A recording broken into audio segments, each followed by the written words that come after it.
waktu bagi kita untuk boleh tetap beribadah di tempat ini. Mari Bapak Ibu Saudara-saudara, tidak membuang-buang waktu, kita buka Alkitab kita Kisah Para Rasul pasal yang kedua ayat 41 sampai 47. Kisah Rasul pasal yang kedua ayat 41 sampai ayat yang ke-47. Kalau sudah dapat, nanti kita akan membaca secara bergantian, secara responsori ya Bapak Ibu Saudara. Dapat ya? Amin. Haleluya. Saya mulai. Alkitab memberikan judul cara hidup jemaat yang pertama. Orang-orang yang menerima perkataannya itu memberi diri baptis, dan pada hari itu jumlah mereka bertambah kira-kira 3.000 jiwa.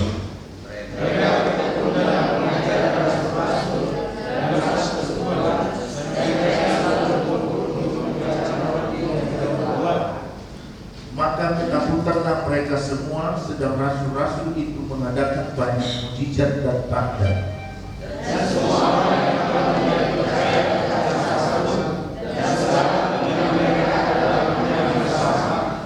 dan dan selalu ada dari mereka yang menjual harta miliknya, lalu membagi-bagikannya kepada semua orang yang sesuai dengan keperluan masing-masing.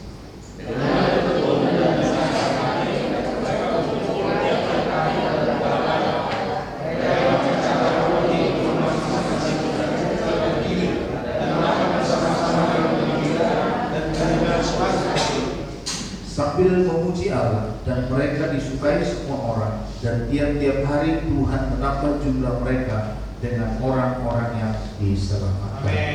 Amin. Haleluya. Bapak Ibu Saudara-saudara, di dalam rangka perjalanan gereja kita, ini tahun yang ke-25. Tahun yang ke-25 merupakan usia yang sudah lumayan panjang Bapak Ibu, dan sudah cukup dewasa Bapak Ibu Saudara-saudara. Tetapi kalau dilihat kepada keberadaan kita sebagai umat-umat Tuhan, sudahkah kita menjadi dewasa di dalam rohani Bapak Ibu Saudara-saudara? Itu akan menjadi satu pertanyaan bagi kita, dan marilah kita sama-sama belajar dari kebenaran firman Tuhan, sehingga kita memahami apa yang harus kita lakukan, apa yang harus kita buat setelah usia gereja kita dewasa Bapak Ibu Saudara-saudara. Menurut Stephen Covey, penulis buku yang terkenal dari pertumbuhan gereja, dia menuliskan dengan teori yang bernama majority communities.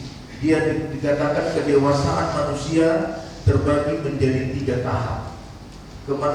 Kedewasaan manusia terdiri dari 3 tahap. Tahap pertama dependen, tahap kedua independen, dan tahap ketiga interdependen. Jadi hampir beda-beda sedikit saja saudara Bapak Ibu sekalian ya. Dependen, independen, dan interdependen. Orang yang berada di tahap pertama biasanya selalu cenderung menyalahkan orang lain. Kata yang sering dipakai oleh orang ini adalah kamu. Ya, contohnya gara-gara kamu sih. Jadi mempersalahkan orang. Sementara kalau interdependen saudara-saudara, lalu orang yang di tahap ini kedua sering kali menyalahkan dirinya sendiri. Kata yang sering dipakai adalah saya. Ya, saya tidak mungkin dapat melakukan ini. Kata saya lebih kuat seringkali di dalam kehidupannya. Dia merasa mampu melakukan semua, pada akhirnya dia tidak merasa mampu melakukannya. Sedangkan mereka yang di tahap yang ketiga akan sering menggunakan kata kita.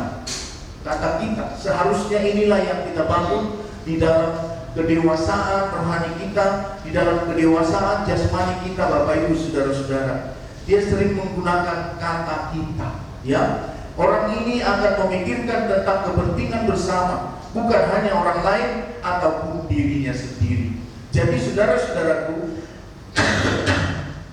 gereja yang mandiri itu, gereja yang sudah dewasa, nanti kita akan lihat ciri-cirinya Bapak Ibu Saudara-saudara. Dia akan selalu menggunakan kata kita.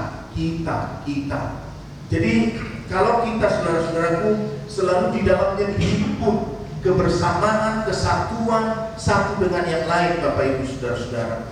Teori Stephen Covey di atas berbicara tentang kedewasaan manusia secara umum.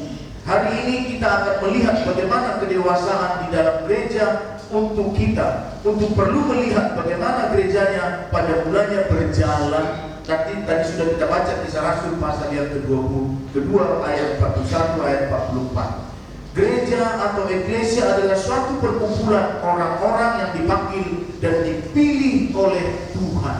Nah, ini yang penting.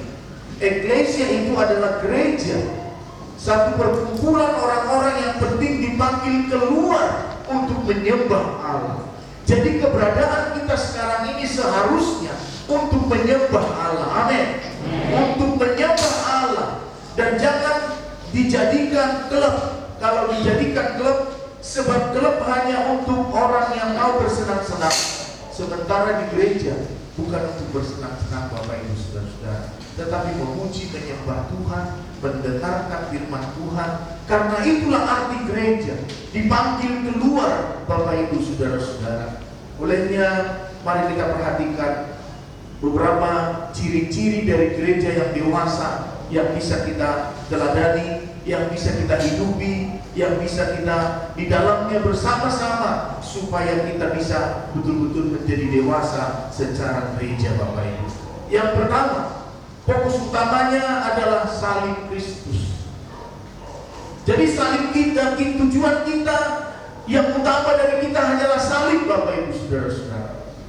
Segala aktivitas dan kepercayaan gereja terpusat pada salib. Di dalam salib maka segala tragedi akan menjadi satu sukacita.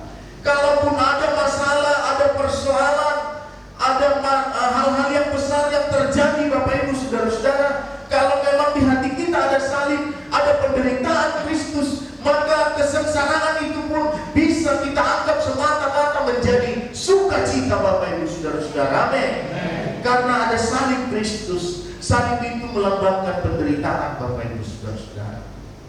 Pikulah salibmu, dikatakan. Belajarlah kepadamu. Segala aktivitas dan kepercayaan gereja terpusat pada salib Kristus. Maka saudara-saudaraku, mari kita sering memikirkan tentang hal salib Kristus. Memikirkan tentang salib artinya tidak memikirkan kesenangan sendiri, tetapi bagaimana supaya kami bisa senang bersama. Bagaimana supaya kami bisa diuntungkan secara bersama-sama. Bukan untuk diri sendiri, Bapak Ibu Saudara-saudara. Mengapa salib itu begitu penting bagi suatu gereja? Sebab di mana ada gereja, belum tentu ada Tuhan Yesus. Tetapi di mana ada Tuhan Yesus, di situ ada gereja. Amin. Di situ ada gereja. Di mana ada Tuhan Yesus, di situ ada gereja, katanya saudara-saudara. Olehnya apapun yang kita kerjakan di dalam dunia ini, mari saudara-saudara, kita harus berfokus kepada salib Kristus. Salib Kristus itu adalah pengampunan. Salib Kristus itu adalah penderitaan. Tetapi di dalam penderitaan pun, kalau kita kerjakan di dalam Kristus Yesus, ada sukacita yang besar yang menantikan kehidupan kita. Katakan amin. Saudara-saudaraku, ada sukacita yang menantikan kita kalau kita berfokus kepada salib. Jangan berfokus kepada yang lain-lain. Saudara-saudaraku, di dalam kehidupan kita, melakukan bisnis kita, melakukan usaha kita, bisa saja saudara-saudaraku kita berfokus kepada yang lain, fokus kepada untung, fokus kepada kemajuan. Tetapi saudara-saudaraku harus melibatkan Kristus di dalam bisnis kita, supaya kita pun bisa berhasil dengan lebih baik. Amin. Kita bisa berhasil lebih baik. Yang kedua, Bapak Ibu Saudara-saudara, mengerjakan kekudusan atau holiness. Mengerjakan kekudusan dikatakan setiap manusia tidak kudus, sebab tidak ada dari kita yang sempurna. Di dalam Alkitab dikatakan, kuduslah kamu karena aku pun kudus. Firman Tuhan dengan tegas berkata, kuduslah kamu karena aku pun kudus. Olehnya saudara-saudaraku, bagaimana di dalam menjalani kehidupan ini agar kita bisa beroleh kekudusan. Bukan hanya kita mengatakan kekudusanmu Bapa, pengorbananmu Yesus. Saudara-saudara, bahwa kekudusan itu identik dengan pengorbanan di dalam Yesus Kristus. Saudara-saudaraku, maka marilah kita mengejar kekudusan di dalam kehidupan kita. Jangan kejar hanya kekayaan saja. Jangan kejar hanya popularitas saja. Jangan kejar hanya mau tenar saja. Tetapi saudara-saudaraku, kalau bisa tenar di dalam kekudusan. Amin. Tenar di dalam kekudusan. Bisa Bapak Ibu saudara-saudara. Walaupun mungkin kalau untuk mencari popularitas sebentar saja dengan dunia ini bisa menjadi terkenal. Kalau tidak percaya Bapak Ibu saudara-saudara, sekarang kan ada TikTok ya. Saudara buat video yang aneh-aneh di sana, saudara akan terkenal nanti. Tapi terkenal oleh karena apa? Oleh karena kejahatan, oleh karena kebaikan, atau oleh karena kekudusan? Bisa saudara-saudara. Sekarang ini gampang membuat itu terkenal. Ada orang-orang yang mencari terkenal karena dia tidak bisa terkenal dari hal-hal yang baik, dia buat yang aneh-aneh. Bisa terkenal? Bisa Bapak Ibu saudara-saudara. Tetapi kita mari fokuslah kepada firman Tuhan, fokuslah kepada kekudusan, karena waktu nanti pengangkatan terjadi, orang-orang kuduslah yang akan ikut mengalami pengangkatan. Amin. Saudara-saudaraku, olehnya mulai dari sekarang, mulai dari saat ini, hiduplah dengan kudus. Hiduplah dengan kudus. Mulailah berusaha belajar menggunakan sikap tutur kata supaya kudus, saudara-saudara. Hendaklah engkau kudus sebab aku pun kudus, kata firman Tuhan Bapak Ibu saudara. Yang ketiga Bapak Ibu saudara-saudara, kita akan melihat kesatuan di dalam gereja antara gereja satu dengan gereja yang lain. Unity itu sangat penting Bapak Ibu saudara-saudara. Maka kalau saudara ketemu dengan orang gereja-gereja luar, gereja-gereja yang selain dari kita, mereka juga saudara tubuh Kristus, mereka juga harus saudara anggap saudara sekalian. Kenapa? Gereja Tuhan adalah tubuh Kristus. Amin. Jadi saudara, bukan hanya kita saja tubuh Kristus. Tergantung bagaimana gerejanya. Gereja pun banyak hal saudara-saudara. Walaupun gereja harus kita mesti periksa, mesti harus kita teliti, mesti harus kita amati Bapak Ibu saudara-saudara. Karena ada gereja yang sudah lahir baru, ada gereja yang belum lahir baru. Tetapi saudara-saudaraku, secara umum itu adalah saudara kita. Hanya perbedaannya kalau gereja yang belum lahir baru, ya saudara berusaha bersaksi kepada mereka supaya mereka menjadi gereja yang lahir baru. Amin. Saudara, kita ini dipanggil Tuhan menjadi gereja yang menjadi penyembah-penyembah yang benar di mana. Iglesia, gereja yang dipanggil keluar menjadi penyembah-penyembah yang benar. Maka kalau penyembahan yang tidak benar berarti bukan gereja. Saudara-saudara, mari kita amati gereja-gereja sekarang ini. Ada banyak gereja yang berbagai cara, berbagai doktrin yang tidak bisa kita ikuti doktrin-doktrinnya Bapak Ibu. Ada gereja yang tidak bisa sebut nama Allah. Ada gereja yang apalagi saudara-saudara macam-macam. Ada gereja yang tidak bisa adat. Ada gereja yang apalagi saudara-saudaraku tidak bisa melakukan hal-hal yang penyembahan berhala. Saudara-saudaraku, semuanya itu adalah harus kita amati, harus kita teliti, supaya mana gereja yang benar, mana gereja yang tidak benar. Semuanya saudara kita, saudara. Tetapi mari kita amati. Gereja Tuhan adalah tubuh Kristus, yaitu satu kesatuan. Gereja Tuhan haruslah saling membantu dan saling menguatkan. Amin. Saling menguatkan, saudara-saudara. Ya, tentu kita mungkin harus tahu apa yang dimaksud dengan GBI, GBDI, apalagi yang namanya karismatik, Pentakosta. Tetapi yang bukan aliran Pentakosta itu masih gereja yang belum lahir baru, gereja yang dimana kita harus memberitahu tentang lahir baru kepada mereka, Bapak Ibu Saudara-saudara. Karena kita satu adanya. Seperti gereja mula-mula, umat Tuhan perlu saling peduli dan saling memperhatikan satu sama lain.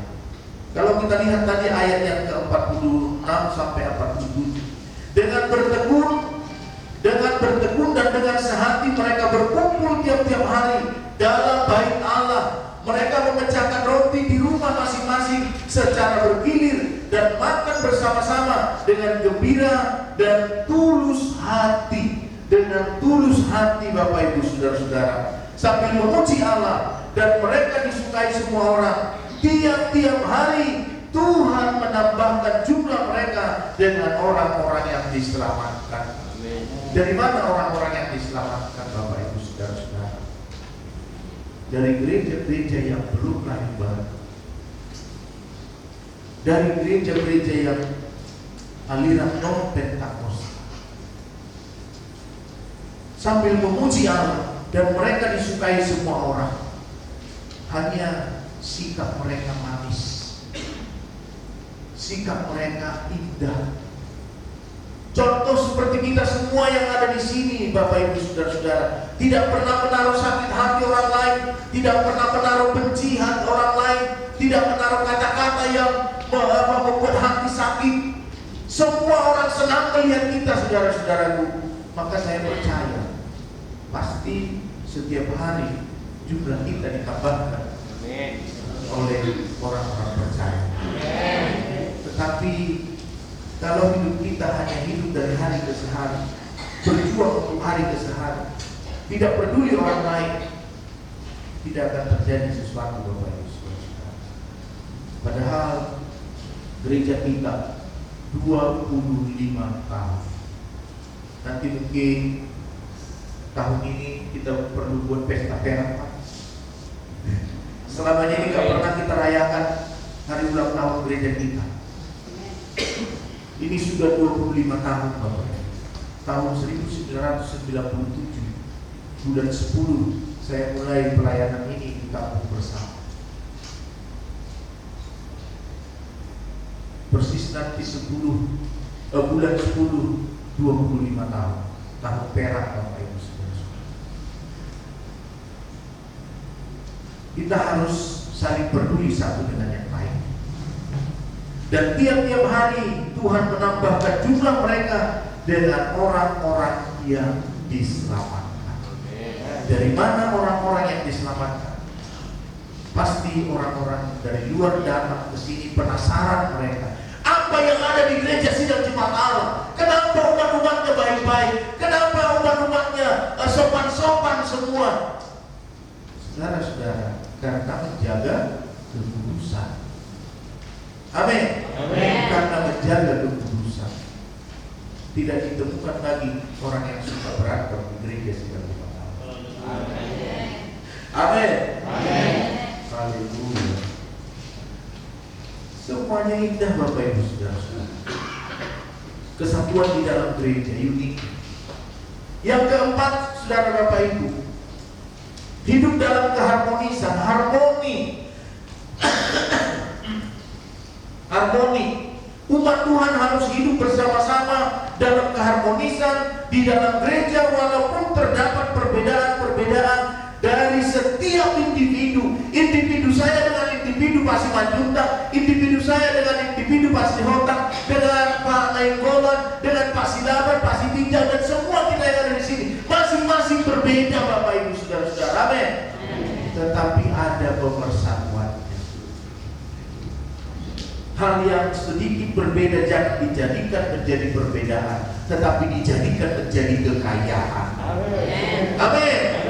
Menjadi kekayaan, Bapak Ibu Saudara-saudara. Karena memang Tuhan yang mengizinkan perbedaan. Kenapa bunga ini banyak macam, Bapak Ibu? Diizinkan Tuhan. Kenapa bunga ini diizinkan banyak macam, banyak warna? Karena Tuhan senang yang berbeda. Kenapa diizinkan kita berbeda-beda, Bapak Ibu? Ada yang wajahnya lonjong, ada wajahnya yang bulat, ada wajahnya yang macam-macam, Bapak Ibu Saudara-saudara. Kenapa diizinkan Tuhan? Karena Tuhan senang yang berbeda. Itu adalah kekayaan, katakan amin. Jadi saudara-saudaraku, kalaupun ada sedikit perbedaan di antara kita satu dengan yang lain, jangan dijadikan menjadi apa? Jangan dijadikan menjadi celah untuk berpisah, tapi jadikanlah kekayaan di dalam Tuhan. Semua ini adalah ciptaan Tuhan. Amin. Semua ini adalah ciptaan Tuhan, saudara-saudara. Betapa luar biasanya. Dengan bertekun dan dengan sehati mereka berkumpul tiap-tiap hari dalam bait Allah, dikatakan tadi di dalam ayat 25. Mereka berkumpul tiap-tiap hari. Mari Pak, Bapak, Ibu, kita kakak ayo berkumpul tiap-tiap hari, Bapak Ibu Saudara-saudara.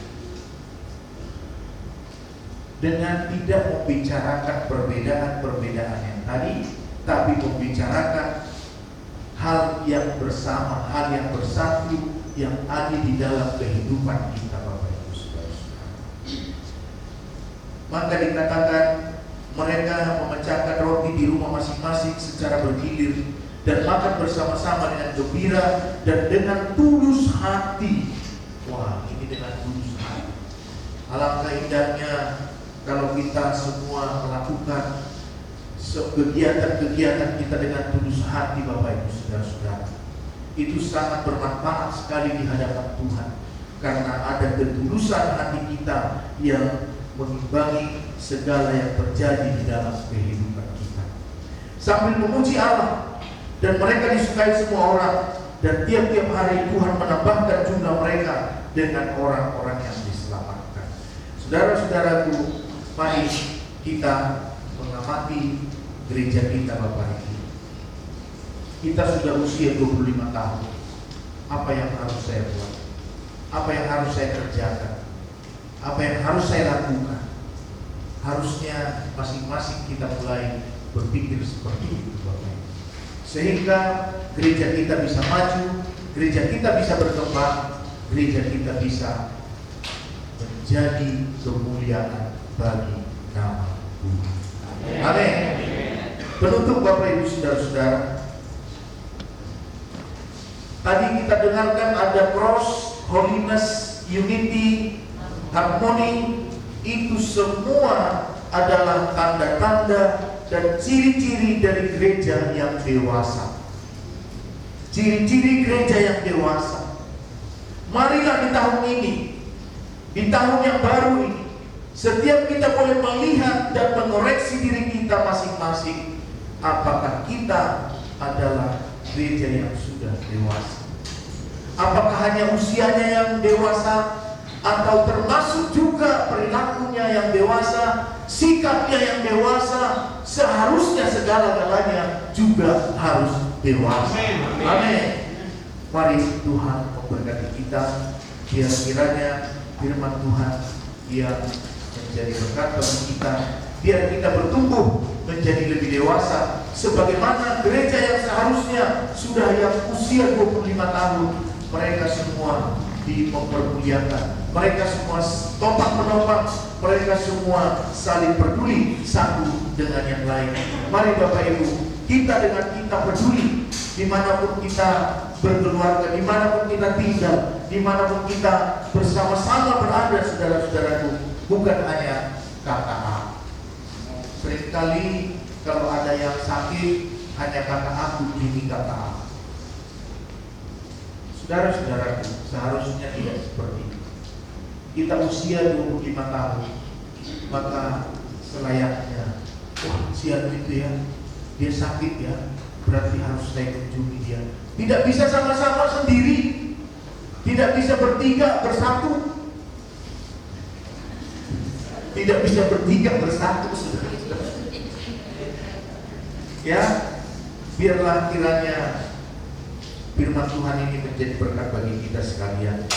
Tuhan berkati, mari kita bangkit berdiri bersama-sama. Haleluya.